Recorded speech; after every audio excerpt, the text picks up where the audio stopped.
Picture this. You're scrolling through your social media feed when you stumble upon a friend's post. He's smiling, arm in arm with a beautiful woman, against the backdrop of a stunning Thai beach. The caption reads, "Found love in paradise." You might think, lucky guy must be on vacation. But here's the kicker. He's not coming back. He's one of the growing number of Western men choosing to leave it all behind for a new life in Southeast Asia. But why? What's drawing these men halfway across the world? The answer might surprise you.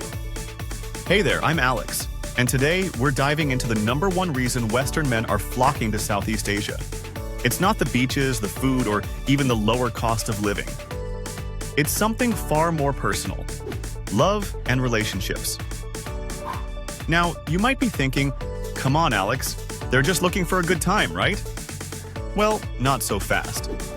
While that may be true for some, many men are seeking something deeper, a different approach to dating and relationships altogether. Let's start with the dating culture. In many Western countries, dating can feel like a high-stakes game. It's all about impressing with your job title, your bank account, or how many followers you have on Instagram. But in Southeast Asia, it's a whole different ballgame. Take John, a software engineer from London. He told me back home, first dates felt like job interviews. Here in Vietnam, it's about genuine connection. We talk about family, dreams, and values. It's refreshing. And it's not just the dating scene that's different. The entire approach to relationships is often worlds apart. In many Southeast Asian cultures, there's a strong emphasis on family and long-term commitment. For men who've grown tired of the swipe-right culture back home, this can be incredibly appealing. Mark, an American living in the Philippines, shared, "I was tired of casual hookups and endless dating. Here, when you start a relationship, there's an understanding that you're building towards something meaningful. It aligns with what I truly want." But it's not just about what these men want. There's another side to this coin: how they're perceived in Southeast Asia. In many of these countries, Western men are often seen as desirable partners. They're viewed as bringing unique perspectives, different life experiences, and sometimes better economic prospects. Now, I know what you're thinking. Isn't this a bit problematic? And you're right to ask that question. It's crucial to approach this topic with cultural sensitivity and awareness. We're not here to judge or promote any particular lifestyle. Instead, we're exploring a growing trend and trying to understand the human stories behind it. One factor that can't be ignored is the stress relief many men experience in Southeast Asian dating scenes.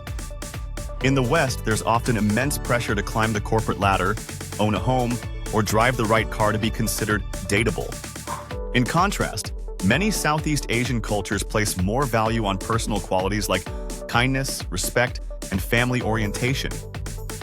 Tom, a British expat in Thailand, explained, "Here, I'm appreciated for who I am, not what I own." It's liberating. But it's not all roses and sunshine.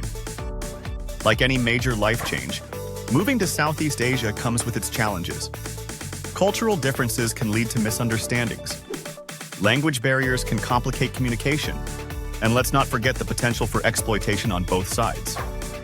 So, what's the takeaway here? The #1 reason men are leaving the West for Southeast Asia boils down to a search for meaningful connections in a dating landscape they find more aligned with their values.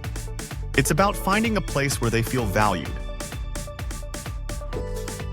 understood, and able to build the kind of relationships they desire. But here's some food for thought.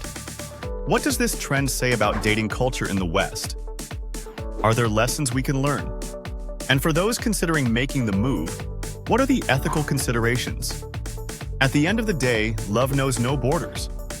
Whether you're dating in New York or Manila, what matters most is finding a connection that's genuine, respectful, and fulfilling. So, what do you think? Is this a trend you've noticed? Would you consider such a drastic move for love? Drop your thoughts in the comments below and let's keep this conversation going.